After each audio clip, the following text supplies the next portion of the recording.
48 ವರ್ಷಗಳ ಬಳಿಕ ಪುರಿ ಭಂಡಾರ ಎಣಿಕೆ ಕಾರ್ಯದಲ್ಲಿ ಆರ್ಬಿಐ ನೇರ ಭಾಗಿ. ಪುರಿ ಜಗನ್ನಾಥನ ಸಂಪತ್ತು ನೋಡಲು ಕಾತರಿಸುತ್ತಿದೆ ಭಕ್ತಗಣ.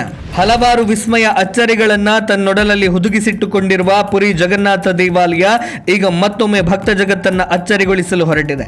ವಿಶಿಷ್ಟ ಹಿನ್ನೆಲೆ ಮತ್ತು ಅಪಾರ ದೈವಿ ಶಕ್ತಿಯನ್ನ ಹೊಂದಿರುವ ಪುರಿ ಜಗನ್ನಾಥ ದೇಗುಲದಲ್ಲಿ ಬರೋಬ್ಬರಿ 48 ವರ್ಷಗಳ ಬಳಿಕ ಭಂಡಾರ ಎಣಿಕೆ ಕಾರ್ಯಕ್ಕೆ ದಿನ ನಿಗದಿಯಾಗಿದೆ. ಇದು ಇತರ ದೇವಸ್ಥಾನಗಳ ಹುಂಡಿ ಎಣಿಕೆಗಿಂತ ಭಿನ್ನವಾಗಿರುವ ಪುರಿಯ ಶ್ರೀ ಜಗನ್ನಾಥ ದೇವಾಲಯದಲ್ಲಿ ಶ್ರೀದೇವರ ರತ್ನ ಭಂಡಾರದ ಆಭರಣಗಳ ಎಣಿಕೆ ಮತ್ತು ಪಟ್ಟಿ ಮಾಡುವ ಪ್ರಕ್ರಿಯೆ ನಡೆಯಲಿದೆ. ಪುರಿ ಜಗನ್ನಾಥನಿಗೆ ದಾನ ಧರ್ಮದಿಂದ ಬಂದ ಸಂಪತ್ತನ್ನು ಎಣಿಸಲು ಮುಹೂರ್ತ ಫಿಕ್ಸ್ ಆಗಿದ್ದು, ಒಡಿಶಾ ಸರ್ಕಾರವು ಮಾರ್ಚ್ 25ರಂದು ಮಧ್ಯಾಹ್ನ 12:12ರಿಂದ 1:45ರವರೆಗೆ ಶುಭ ಮುಹೂರ್ತವನ್ನು ನಿಗದಿಪಡಿಸಿದೆ. ರತ್ನ ಭಂಡಾರ ಎಂದು ಕರೆಯಲ್ಪಡುವ ಈ ಸಂಪತ್ತು ಜಗನ್ನಾಥ, ಬಲಭದ್ರ ಮತ್ತು ದೇವಿ ಸುಭದ್ರೆಯ ಅಮೂಲ್ಯ ಆಭರಣಗಳ ಖಜಾನೆಯಾಗಿದ್ದು, 48 ವರ್ಷಗಳ ಬಳಿಕ ಜಗನ್ನಾಥ ದೇವಾಲಯದ ಚಿನ್ನಾಭರಣಗಳ ಎಣಿಕೆ ಕಾರ್ಯ ನಡೆಯಲಿದೆ. ಈ ಬಾರಿಯ ಎಣಿಕೆ ಪ್ರಕ್ರಿಯೆಯ ಸಂಪೂರ್ಣ ಫೋಟೋಗ್ರಫಿ ಮತ್ತು ವಿಡಿಯೋಗ್ರಫಿ ನಡೆಯಲಿದ್ದು, ಭಾರತೀಯ ರಿಸರ್ವ್ ಬ್ಯಾಂಕ್ನ 2 ಹಿರಿಯ ಅಧಿಕಾರಿಗಳ ಮೇಲ್ವಿಚಾರಣೆಯಲ್ಲಿ ಎಣಿಕೆ ಪ್ರಕ್ರಿಯೆ ನಡೆಯಲಿದೆ.